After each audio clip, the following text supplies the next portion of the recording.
Get into the publishing industry, it's too restricted. There's too many gatekeepers, so you might as well not even try. That was the worst thing, and you can't not allow that to get in the way. Just I think of it as a track and field. If you have ever been, there's hurdles that go on around, and you're leaping over hurdles. And don't look at it. Don't ever say someone comes up and says, "Oh man, don't even do that." Well, don't listen to them.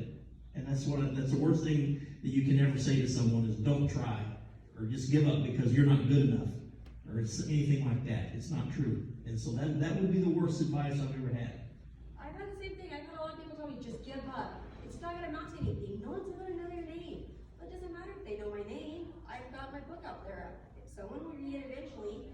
And that's been the biggest thing is everyone keeps telling me, give up, give up, give up. I had my husband even tell me a few times. Now that he's ready, he's like, okay, maybe more. So. How and where do you find inspiration? My inspiration comes from a life of experience. You know, different things. I was in the military, and I was stationed on the East German border during the Cold War at OP Alpha. I had a lot of experiences there, and while I was in Europe, I was able to travel and see castles and different places like that. So that drew inspiration.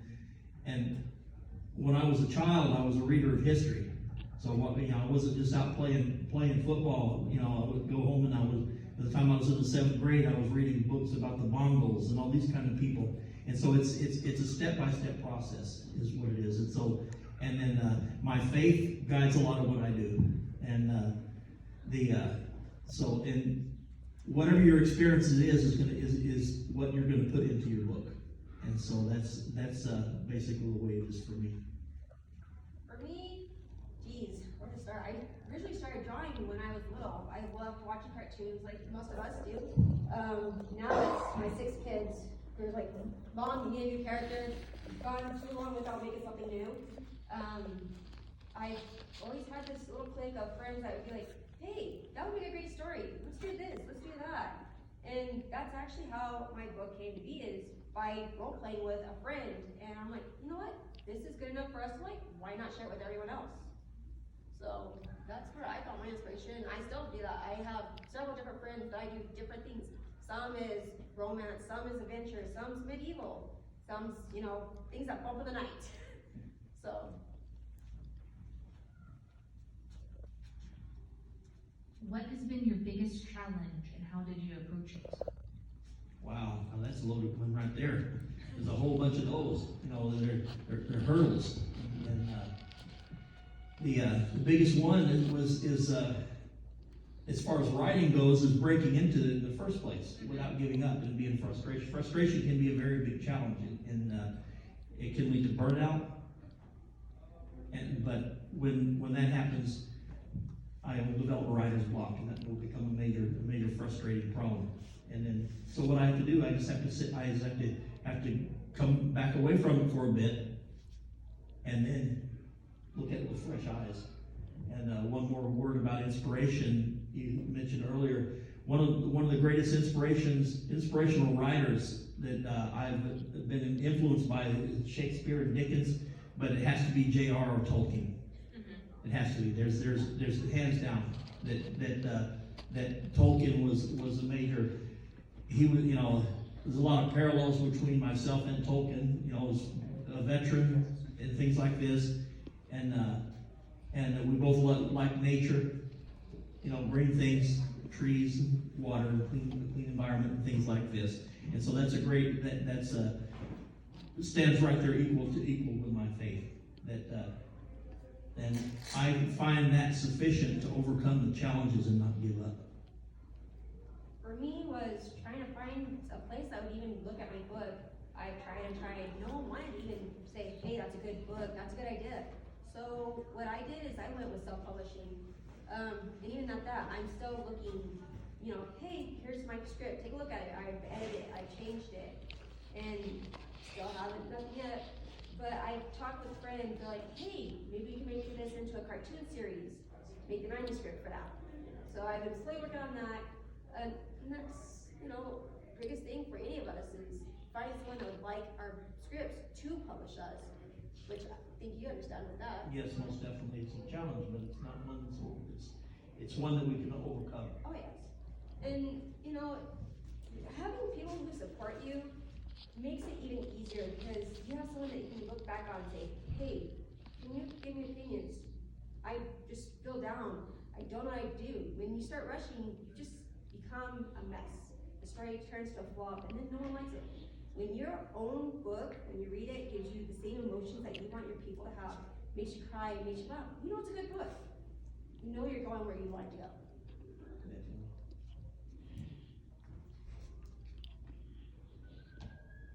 What question did the directors ask? What's your biggest challenge? Okay, what's the most valuable lesson you've learned?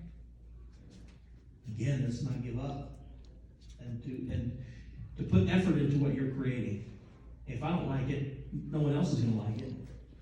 You know, you have to, and just putting effort into it, you know, and just drawing on all those inspirational sources in there. And one thing I might add, as far as in the publishing industry today, there's a lot of scammers out there. So you have to be really careful. That doesn't mean you stop and give up, but you have to watch out because there's a whole bunch of them that are out there. As soon as you start to get known, they'll start getting phone calls. I get hammered with phone calls, and a whole bunch of them, you know, someone claiming to represent Mel Gibson, Icon Entertainment, when it's a scam. So you just have to watch, you know, doesn't mean quit, but just realize that there's scammers out there they'll charge you for every little thing that you do. And again, that model, they're in it to make money, and that's okay. But they're scammers, and you just have to be careful with them, and just be wise. Be wise about what you do, but that doesn't mean give up. Just keep on plugging along. As Sir Winston Churchill would say, keep buggering on. I was thinking more of Dory, just keep swimming, just keep swimming. But yeah, I feel the same way. Scamming has been one of the biggest issues, and not of my book as of yet, but of my artwork. I've had people steal my artwork and claim it as their own, and that is flushing me big time. And makes me think, well, hey, people are stealing. I'm doing good. But then I have people say, oh, that's not good. And I was like, well, that puts a down spin to it, but the things that I've learned is don't give up. Keep pushing through. Go for your dreams. Don't let them die.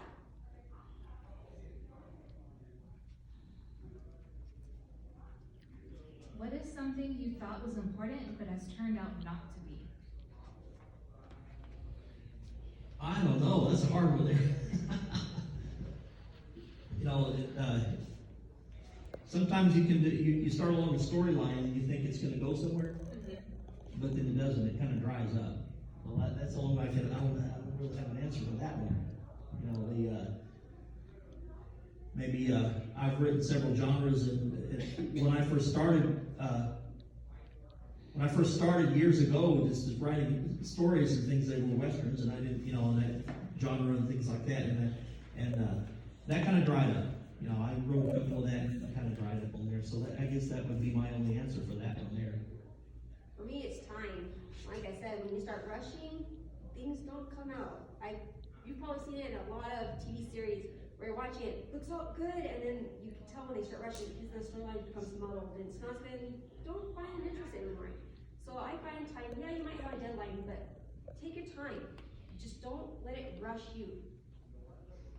That's what I've learned. Yes, definitely.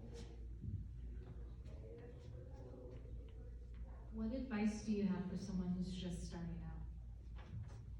Again, don't give up and do it.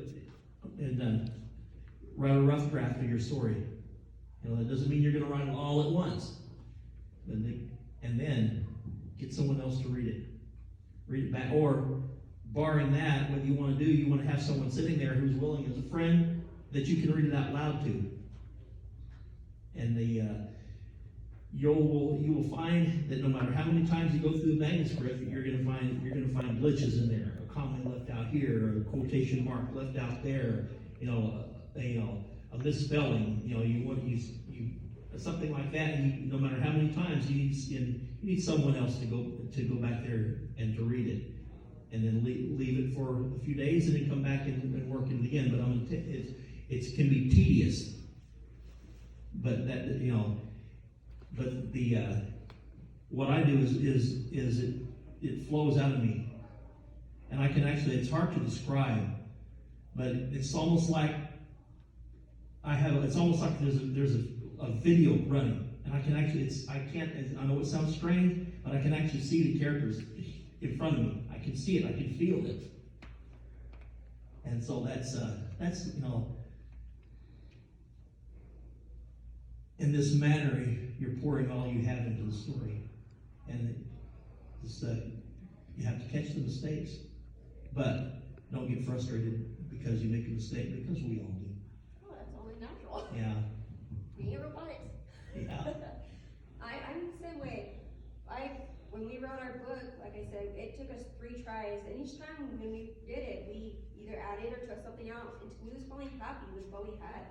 And letting your true feelings come out, like I said, helps the story. When you're feeling angry, make your character feel that exact anger. Make them feel the happiness, the joy, and that character comes more to life. And that's, you know, what I think is the most important thing, is giving that character an actual life to the readers. And like you said, write it down, have a friend or more than one friend read it, give their opinion, say, hey, do you think this works, or should I go with this? Don't just sit there and think, this is what I'm going towards. Your goal could be here, and it might end you way over here in a roundy, risky path. You know, that's the one thing I've learned is, you know, always seek out help and managing your time. The other day I noticed I was only going to do 2-3 chapters and be done by midnight. I looked at the clock again, it was 4 o'clock in the morning, and I did 30. So managing your time is very key, because if you're exhausted, your mind is not going to be in the right place it needs to be to write your books or your stories of any kind, whether it be a novel or a comic or a script for a play. You have to have the proper mindset by managing your time. Yes, and also your characters. You're going to find out a lot about yourself as you write the story, because each one of those characters is a part of you, and that includes the evil ones. Okay, and I have several evil characters in my books that, you know, I made them up and I don't want to meet them. They're just bad dudes. You know, they're totally uncool. But you know what? Even that I don't know. It's kind of an exploration of your own dark side, but it will come out in the dark characters that you create, because it's part of you. Each person has different shades of who they are and what they represent. And so the evil character in there, when you create that, when I create this character, this evil sorcerer, then that's part of yourself that you're creating. It's part of your own. It's part of the darker nature of our personalities as humans. But it's essential that you be able to do that, even whether it's a good guy or a bad guy. You need to pour all of that into that character. And like she was saying, you have to feel the character. You have to make it. If this character is full of hate and rage, which these evil characters are, then you have to pour that into the story itself. Because what happens if you don't, they become superficial and no one believes it. Like, yeah, that's too corny old dude. They won't. Because it has to be believable, and your personality is in every character that you write. Well, not just the characters, the world itself. Definitely. You want to bring your readers into that world, and if it's not as real as you see it in your mind, then it's not real to them. And that's what you want. You want your readers to be brought into the world that you create, regardless of how you read, watch, or anything else.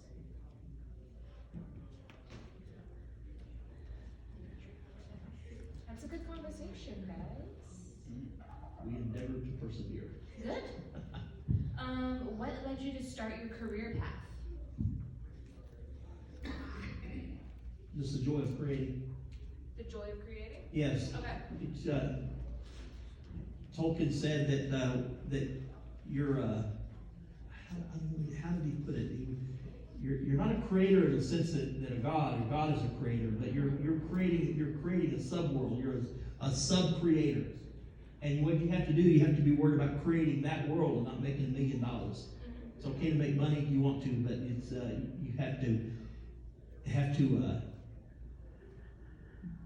go into, like she was saying, and go in and endeavor to create that world as best you can and pour everything you have into it. For me, it was my love of drawing and my love of reading, and I wanted to use those experiences to help me towards college for my actual goal, which was to be a veterinarian, which was I was gonna turn around and use, those stories to make better, more knowledgeable stories, say, hey, this happens to your pet or to you, use this, have you ever seen the show Cells at Work, where they use knowledge to teach the kids by watching? I wanted to do the same thing with dogs and people.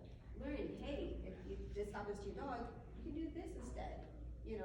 That's what led me to where I'm at now, is want to use my skills, not just to teach and help others, but to help myself get to where I want to go, so I can continue to help others, to keep expanding the knowledge for everyone. And that's where I learned. Something else I might add too is that when my children were little, they used to tell them stories, and they would just make it, just ad-lib the whole thing. And then we had a story where they were, generally, they would be, the kids would run away in a camping trip and end up in a haunted house. And something like that, and this house had, it was amazing, and it had tunnels underneath there, and one of them came up in the cemetery. And there was an evil scientist in there, and the doctor trashed her, and then there was a vampire up in the belfry and all this kind of stuff. And then I would do all the voices. Like, very good with accents, don't you know that? And so and doing those accents brought the characters alive. And it just kind of, that was, I had written before that, but telling stories to your children whom you love, that's a blessing. And they enjoy it. So essentially, you can almost say that the books I've written were for them, for Joseph and Tiffany, is telling them stories that they can read as an adult. What did you do when you were younger? Like, did you write? Did you draw? What did you do? I never was much of someone who could draw very well. I could paint maps and things like that. But I started in Carlsbad in the 7th grade in a writing class, and I wrote a short story there. And so that was the initial impetus behind it. Your growth. Yes, definitely, and I think it was I don't even remember what the story was. Now I think it was about this outlaw named Dirk, and what happens is he goes raiding all these towns and all that, and then he gets thrown to the ground by a heavyset person, but his horse is so mean, he comes over and bites the heavyset person, and people were laughing and all that. And I only got a C on it, but it was a start. So. Yeah, for me, it was drawing. And funny thing is, I've seen some of my old artwork that I did when I was, 2-3 years old. And my mom says, you never did stick figures. You was incapable of doing stick figures. But one thing you did do is, for your men, they had the square bodies, the women had triangles from top to bottom. I'm like, well, I started somewhere better than a line. But there's days that I see my artwork now, and I feel like I haven't accomplished anything.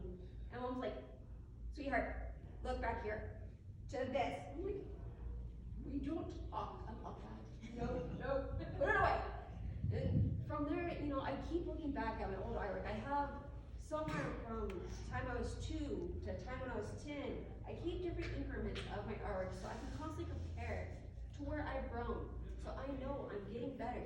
I might have self-doubt, and everyone does that from the personal life experiences. They use their own experiences to help others who's going through bad times, which I'm sure you young ladies know that. You've got to use what you know to grow and to help others grow, because if you don't grow yourself, you cannot help anyone else to grow. And without growing, you cannot make a change. And the change, it's the best. Without, you're just stuck in a circle, going round and round, making the same mistakes over and over. And it bends the mind, it warps it, and you become something you don't want to be. say be like a tree. As a tree is always growing, it's rooted and firm in its ground, but yet it reaches its branches toward the sun, for it to grow.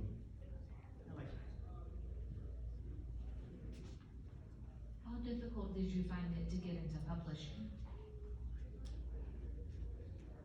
Difficult at first.